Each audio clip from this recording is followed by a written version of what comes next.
this episode of Life on Air, a tenacious host from England shares her story of overcoming adversity in the biz. I just never got the big job that I wanted.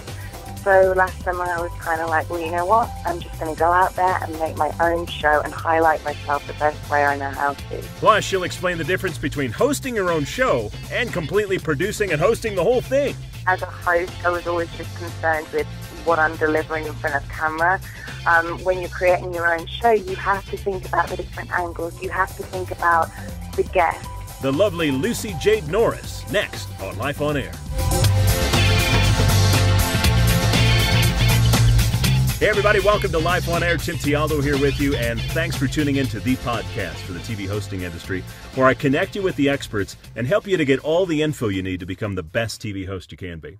Now, I have a great guest joining me today from New York City, but before I bring her in, I just want to remind you that if you haven't ordered your copy of my new book, Host Your Own TV Show, just go to hostyourowntvshow.com and you'll find out all the info you need to get it. Also been having some great discussions with many of you on the new LinkedIn TV Hosts group. Now, a lot of new hosts have actually joined there in the last few weeks, and there's always great information on there, and of course, the chance to network with people in the industry. Once again, that group is the TV Hosts group on LinkedIn, and it is open to join.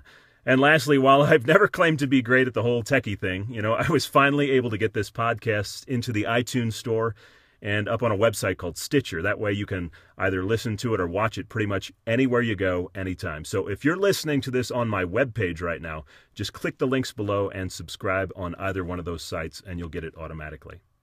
Now, I'd like to introduce my featured guest on today's podcast, and it's funny how you meet people, because I was just talking about LinkedIn right there before, and that's where I actually met my next guest. She's a dynamic and hardworking host who has great energy, and what really stuck out to me was her entrepreneurial spirit. Now, as many of you have heard me talk about in the past, sometimes you just got to go out and create your own TV show, and that's exactly what Lucy-Jade Norris has done. It's a show in New York City called On Deck with Lucy, and I'm super excited to learn more about it and how it all happened. So, Lucy, welcome to Life on Air. Hi, Tim. Thank you for inviting me to come on. I'm very excited. And yes, we did meet on LinkedIn, so please, that group is very good. Well, I'm glad you like it, and I know you've been very busy all day doing your own radio show, so I appreciate you taking the time to be here. Now, I want to talk a little bit about On Deck with Lucy, because you are one of the people, who I admire for going out and doing what I talk about and I preach half the time, and that's creating your own show. Can you tell me a little bit about what the show is? Yeah, the show is started off as a web show. It highlights the 3 T's of New York: talent, trends, and taste. And it was basically a way for me to highlight myself as well as a host. And I wanted to share my experience of what I see, what I get to enjoy here in the city with viewers out there, whether they live in New York or if they're watching from a different country, they can still get a taste of what New York has to offer. And so, yeah, it starts off as a web show, and then this month it's actually aired on Channel 56 in New York. So been going for about 6 months, and it looks as though things are starting to pay off right now. Well, I love your accent, by the way, and obviously you're from Britain, so can you give me a little bit about your background? I mean, how did you get into the whole TV hosting biz? Well, I started off as an actor, and as much as I love acting, there was something missing. I don't know what it was. I preferred being myself rather than a different character.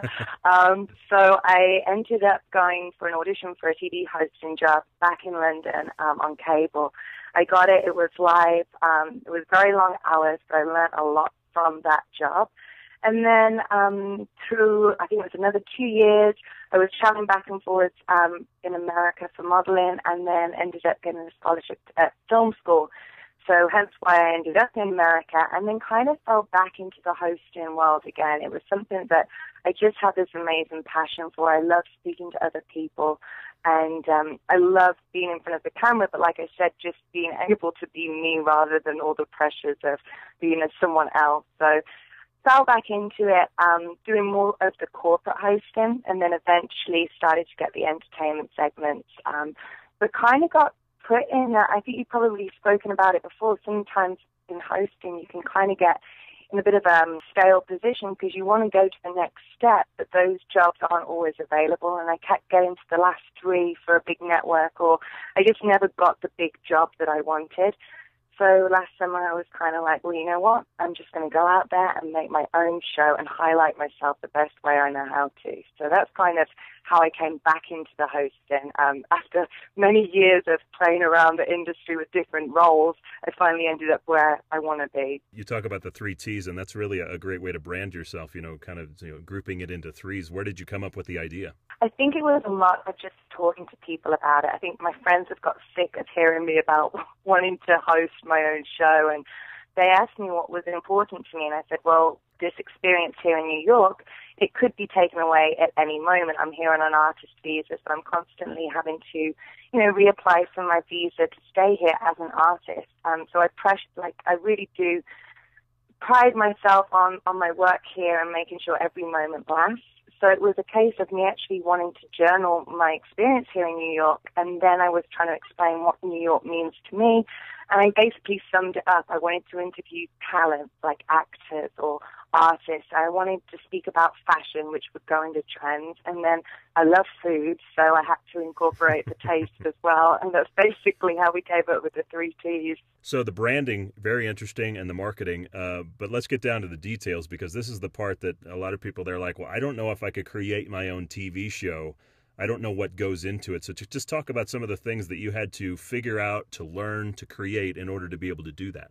I'd never produced anything before, and I feel like just hearing that word of, okay, I'm creating my own show, I'm producing this show, it did scare me because I didn't really know what I was going to do.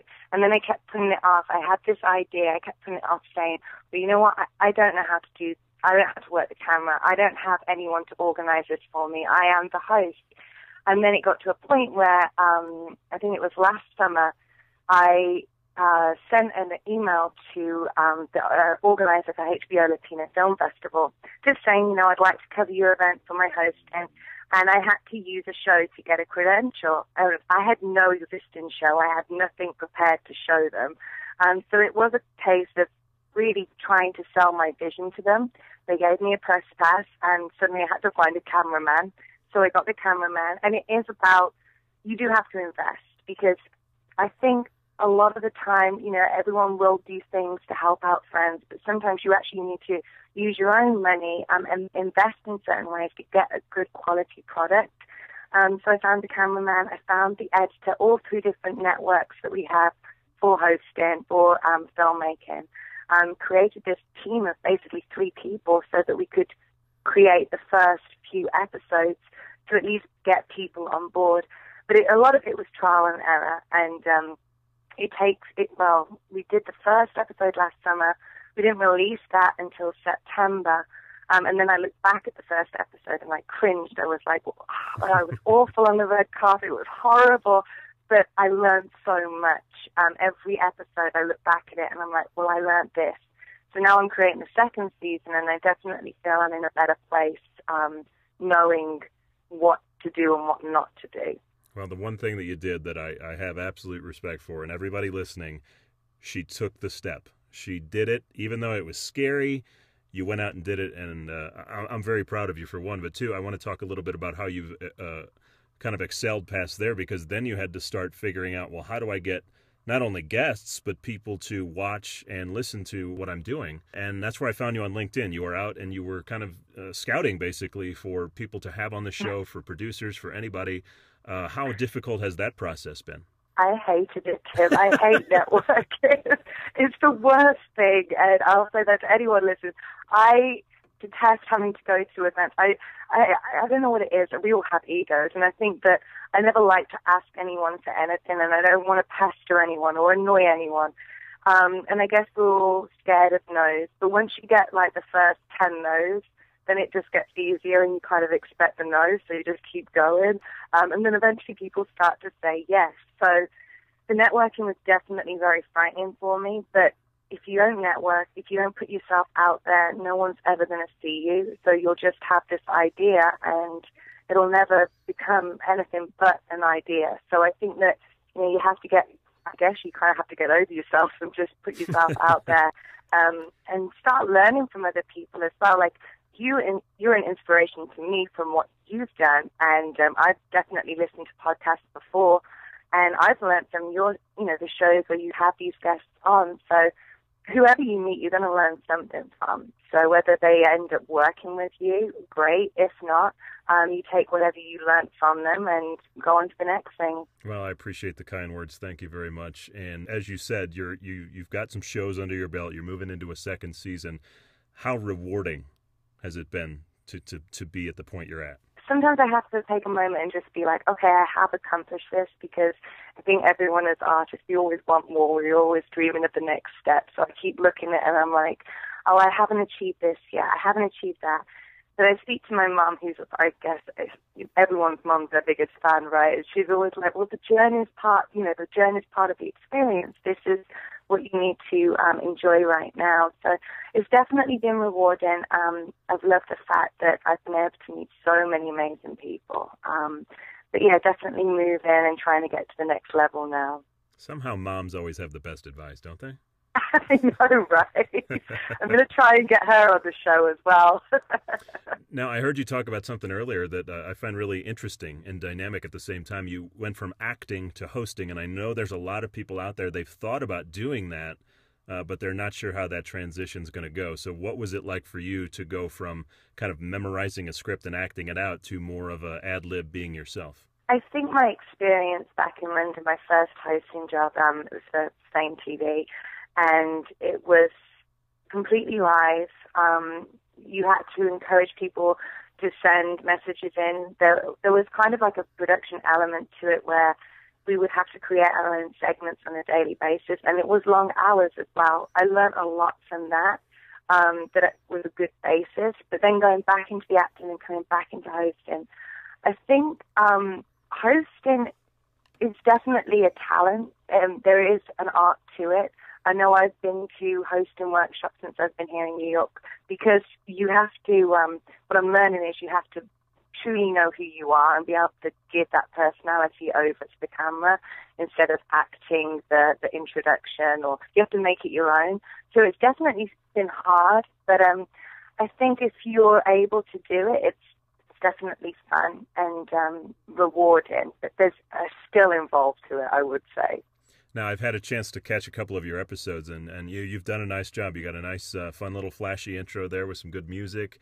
You found some good guests. You find some great areas to interview people where the background is beautiful, especially there in New York City. What are some of the challenges that you've gone through when trying to shoot? I mean, you said this is kind of your first time producing, so what are some of the things that maybe other people could look out for that you've already gone through? I'd say the biggest challenge is, as a host, I was always just concerned with what I'm delivering in front of camera. When you're creating your own show, you have to think about the different angles. You have to think about the guest. I remember the first episode I did, I scheduled 3 guests in one go. I was filming on the top of my rooftop in the city, and the first guest was 2 hours late because of transport or subway lateness. So it kind of pushed everything back, and I never even thought about that. So time management is definitely important, planning ahead. The weather, obviously, you always have to have a second option, and to not just think about how you look in front of camera, but how the guest is coming off. Are we really, truly highlighting what they need to get across on camera as well? So those are some key things that I've learned throughout it all. And then the red carpet event, well, that was just, that was throwing myself into it. I never even realized how a red carpet works, but now I definitely do. Not the easiest, but if you could do it, great.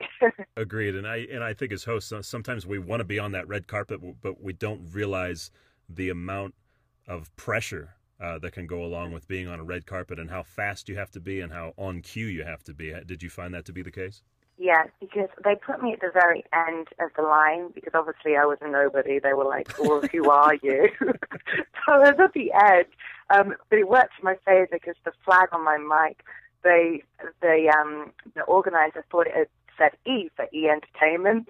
So suddenly they thought that I was someone, and I got the people who I wanted, but I needed to make my questions quick and different from what had been asked before. So that was definitely something that I did. It moved so fast, and the guests, I mean, they're answering questions all the time, so you've got to make it different.